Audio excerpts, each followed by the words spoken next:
Bienvenidos a Hadas, Duendes y Terror. ¿Y si las hadas no fueran tan bondadosas? ¿Y si los duendes ocultaran secretos que nadie se atreve a contar? En este canal nos adentramos en el lado más oscuro del folclore y las leyendas. Aquí encontrarás relatos de terror, criaturas misteriosas, brujas, duendes, hadas inquietantes, lugares malditos, sucesos paranormales y leyendas de todo el mundo. Cada historia está narrada para que puedas disfrutar del misterio, sentir la tensión y dejar volar la imaginación. Siempre desde el respeto por las tradiciones y con fines de entretenimiento. Si te apasionan los cuentos oscuros, el suspense y lo desconocido, este es tu lugar. Suscríbete. Activa la campanita y acompáñame en cada nuevo viaje hacia aquello que se esconde entre las sombras. Porque cuando cae la noche, quizá no estamos tan solos. No sé si alguna vez habéis estado en una morgue. La mayoría de la gente imagina un lugar lleno de sangre, escenas como las de las películas. La realidad es mucho peor, porque allí no pasa absolutamente nada. Y cuando un sitio donde debería no pasar nunca nada empieza a comportarse de forma extraña, el miedo cambia por completo. Lo que voy a contar ocurrió hace algo más de 12 años. Nunca lo denuncié, nunca lo expliqué a mi familia y jamás he vuelto a acercarme al hospital por la puerta de atrás. Por aquel entonces acababa de perder mi empleo. Necesitaba dinero y acepté un puesto temporal como auxiliar nocturno en la morgue de un hospital provincial. No era forense, no hacía autopsias, no era embalsamadora. Mi trabajo consistía en recibir los cuerpos que llegaban durante la noche, comprobar la documentación, trasladarlos a las cámaras frigoríficas y asegurarme de que todo quedaba perfectamente registrado. Trabajaba sola, siempre sola. Cuando pregunté por qué no había más personal durante la noche, el jefe de mantenimiento sonrió, porque aquí nunca pasa nada. Aquella frase me tranquilizó, hasta que conocí al hombre que llevaba más de 30 años trabajando allí. Se llamaba Esteban. Era el celador más veterano del hospital. La primera noche me enseñó las instalaciones, los pasillos, las cámaras, los registros, las puertas de seguridad. Todo estaba perfectamente limpio. El olor no era desagradable como imaginaba. Olía a productos desinfectantes, a acero, a frío. Sí, sobre todo a frío. Antes de marcharse, me dio un manojo de llaves y, cuando ya iba a cerrar la puerta, volvió sobre sus pasos. Me miró unos segundos, como si estuviera dudando, y dijo: si alguna vez oyes golpes dentro de un cajón, no lo abras. Me reí. Pensé que era la típica broma para asustar al nuevo. Él no sonrió, ni un poco. Se marchó sin decir nada más. Las primeras noches fueron aburridas. Leía, tomaba café, escuchaba el zumbido constante de los motores que mantenían las cámaras a baja temperatura. Con el paso de las horas, una termina aprendiendo todos los sonidos. El clic de una puerta, el ascensor, incluso el eco de los propios pasos. Y precisamente por conocer todos esos sonidos, descubrí el primero que no pertenecía allí. Era un pequeño golpe metálico, muy suave, como si alguien hubiera rozado una bandeja de acero con la uña. Levanté la cabeza. Silencio. Pensé que había sido un sistema de refrigeración. 5 minutos después volvió a escucharse. Esta vez producía claramente del pasillo de las cámaras frigoríficas. Cogí la linterna, recorrí el pasillo, todo estaba cerrado. Los indicadores de temperatura funcionaban correctamente. Las puertas permanecían bloqueadas. Regresé junto al mostrador y justo cuando iba a sentarme, esta vez sonó detrás de mí. Me giré tan rápido que casi tiré la silla. No había nadie. Os prometo que no había nadie. Empecé a convencerme de que el cansancio estaba jugando conmigo, hasta que ocurrió algo imposible. Cada cuerpo llevaba una etiqueta identificativa atada a la muñeca. Era un procedimiento normal. Nombre, número de expediente, fecha, nada más. Aquella madrugada llegaron 2 fallecidos. Hice el registro, comprobé toda la documentación, los introduje en 2 cajones consecutivos y cerré. 1 hora después recibí una llamada desde urgencias. Necesitaban confirmar uno de los nombres. Abrí el registro, todo coincidía. Fui hasta los cajones para revisar las etiquetas y sentí un escalofrío. Las etiquetas estaban cambiadas. El cuerpo del cajón 12 llevaba la identificación del 13 y el 13 el del 12. No era posible. Yo misma había comprobado 2 veces. Pensé que quizá me había confundido. Las corregí, cerré los cajones y regresé al despacho. A las 3:17 de la madrugada sonó el primer golpe desde el interior de un cajón. No 1, 3.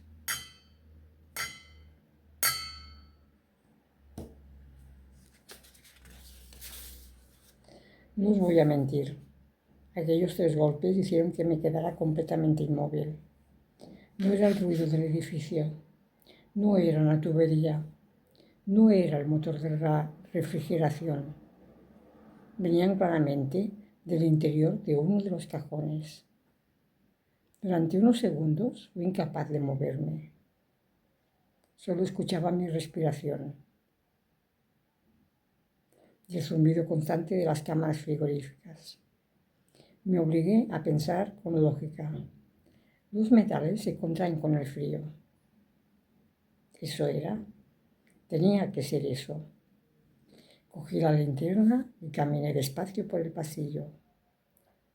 Las luces del techo iluminaban todo con ese blanco enfermizo de los hospitales. No había sombras. No había ningún rincón oscuro donde pudiera esconderse alguien.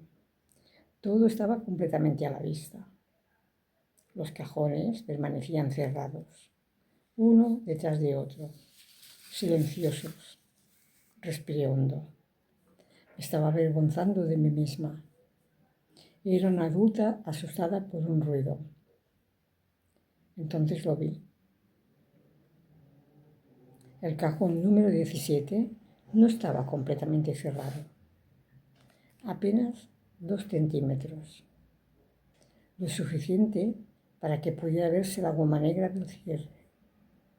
Estoy absolutamente segura de que antes estaba bien encajado. Me acerqué. Lo empujé con la mano. ¡Clac! Quedó perfectamente cerrado. Esperé unos segundos. Nada. Sonreí. Había sido eso. Algún cierre mal ajustado. Di media vuelta para volver al despacho. Solo había dado 3 pasos cuando escuché el mismo sonido. ¡Clac! Me giré inmediatamente. El cajón número 17 volvía a estar abierto exactamente esos mismos 2 centímetros. No más, ni menos. Sentí un escalofrío recorriéndome la espalda. No quería abrirlo, pero tampoco quería marcharme fingiendo que no había pasado nada. Tiré del asa, muy despacio. El cuerpo pertenecía a un hombre de unos 60 años. Tenía el rostro cubierto por una sábana. La etiqueta coincidía con el registro. Todo era normal. demasiado normal. Volví a cerrar. Esta vez comprobé incluso el seguro. No podía abrirse solo. Cuando regresé al despacho, decidí revisar las cámaras de seguridad. Había una enfocando exactamente ese pasillo. Retrocedí la grabación unos minutos. Me vi entrando, cerrando el cajón, alejándome. Hasta ahí todo correcto. Entonces ocurrió, sin que nadie tocara nada. El cajón comenzó a deslizarse lentamente hacia afuera, muy despacio, como empujado desde dentro, no de golpe, centímetro a centímetro, hasta quedarse exactamente abierto, lo mismo que yo acababa de encontrarlo. Sentí un nudo en el estómago. Reproduje otra vez la grabación y otra, y siempre ocurría igual. No había nadie, ni delante ni detrás, ni una sola persona en todo el pasillo. Entonces llamé a Esteban, no para contarle lo de los golpes. Solo quería preguntarle si alguna vez había tenido problemas con los raíles de los cajones. Guardo silencio. Después respondió algo que jamás olvidaré. ¿Era el 17? Noté cómo se me lavan las manos. ¿Cómo lo sabes? No respondió inmediatamente. Cuando volvió a hablar, lo hizo con una voz muy baja. No vuelvas a abrirlo. Da igual las veces que se abra, da igual lo que oigas. No vuelvas a abrirlo. Y colgó. No dormí en toda la mañana. Intentaba convencerme de que Esteban simplemente quería seguir gastándome la broma. Pero había algo que no conseguía quitarme de la cabeza. ¿Cómo sabía que era precisamente el cajón 17? La noche siguiente llegué decidida a demostrarme que todo tenía una explicación. Hasta las 2 de la madrugada no ocurrió absolutamente nada. Después comenzaron los golpes, pero esta vez no venían de un solo cajón. Sonaban por todo el pasillo. Uno, luego otro, después otro más, como si alguien fuera golpeando desde dentro, muy despacio, puerta por puerta. Silencio, silencio, silencio. No era un ritmo, parecía una llamada. Y por primera vez desde que empecé a trabajar, tuve la sensación de que aquellos golpes no intentaban salir. Intentaban que fuera yo quien me acercara. Aquella noche comprendí que ya no estaba intentando convencerme de que todo tenía una explicación. Lo único que quería era que amaneciera. Jamás un reloj había avanzado tan despacio. Las 3 menos cuarto, las 3 menos 10, las 3 menos 5. Cada pocos minutos volvía a escucharse un golpe, siempre desde un cajón distinto. Y sin embargo, había uno que permanecía completamente en silencio. El 17. Aquello era lo que más miedo me daba, porque el único cajón que llevaba 2 noches abriéndose solo había dejado de hacer cualquier ruido. A las 3:16 miré el reloj. Faltaba un minuto. No sé por qué, pero estaba convencida de que iba a ocurrir algo. Las agujas avanzaron. 3:17. En ese mismo instante, todas las luces se apagaron. No fue un parpadeo, fue oscuridad absoluta. El silencio desapareció. Durante unos segundos escuché algo que jamás olvidaré. Respiraciones. No una, muchas. Lentas. Muy cerca. Como si hubiera decenas de personas inmóviles a mi alrededor. Notaba un aire helado en la nuca, en los brazos, en la cara. No podía moverme, ni siquiera era capaz de levantar la linterna.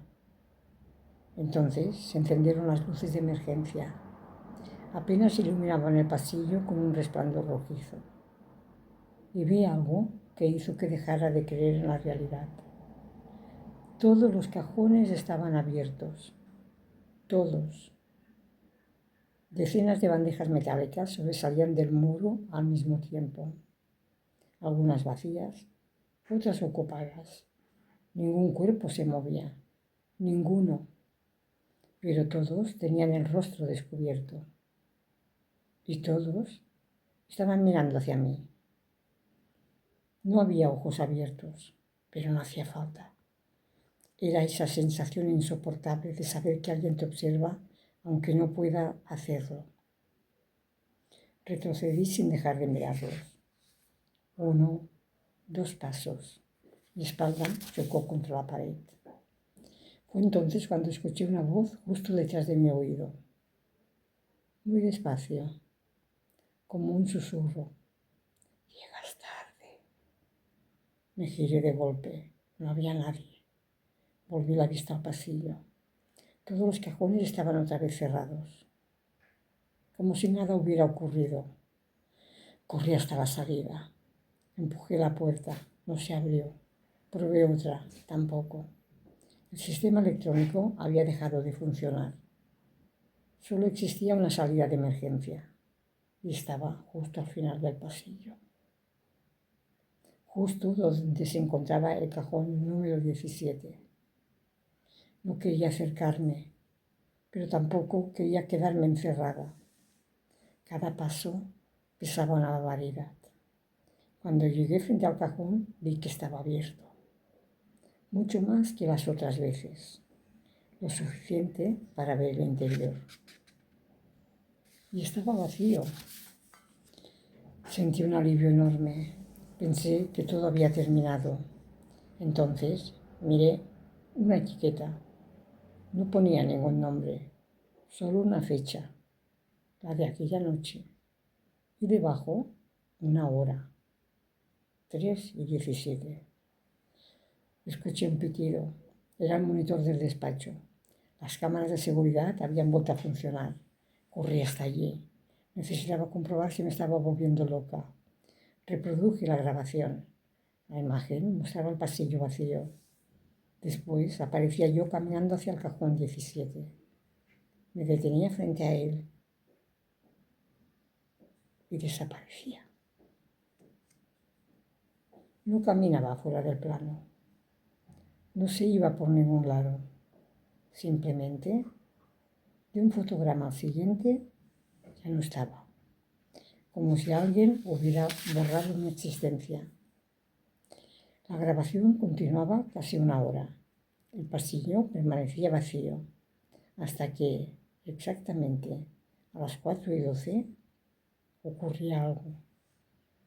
El cajón número 17 comenzaba a cerrarse lentamente, solo, sin que nadie lo tocara. Aquella misma madrugada presenté mi dimisión.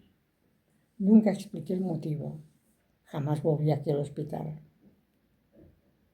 Años después supe que Esteban había fallecido. Un infarto, mientras hacía exactamente el mismo turno que yo. Y entonces un antiguo compañero me contó algo que jamás apareció en ningún informe.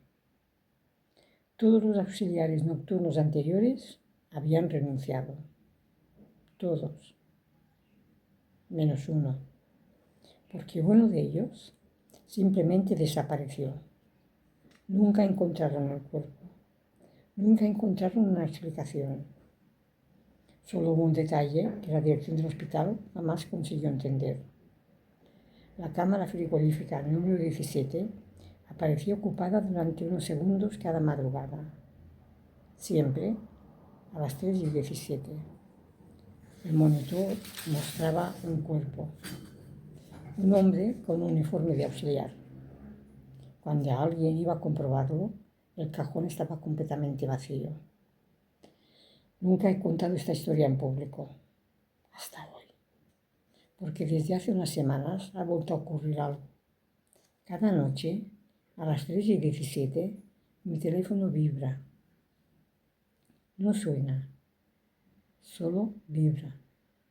Cuando lo desbloqueo, no hay ninguna llamada, no hay ningún mensaje, Solo aparece durante un segundo una fotografía. Es la cámara frigorífica número 17. Y cada noche el cuerpo está un poco más fuera del cajón. Anoche ya pude verle la mano. Esta madrugada creo que levantaré el teléfono antes de las 3:17, porque empiezo a sospechar que no está intentando entrar. Lleva 12 años intentando avisarme de que algo más viene detrás de él.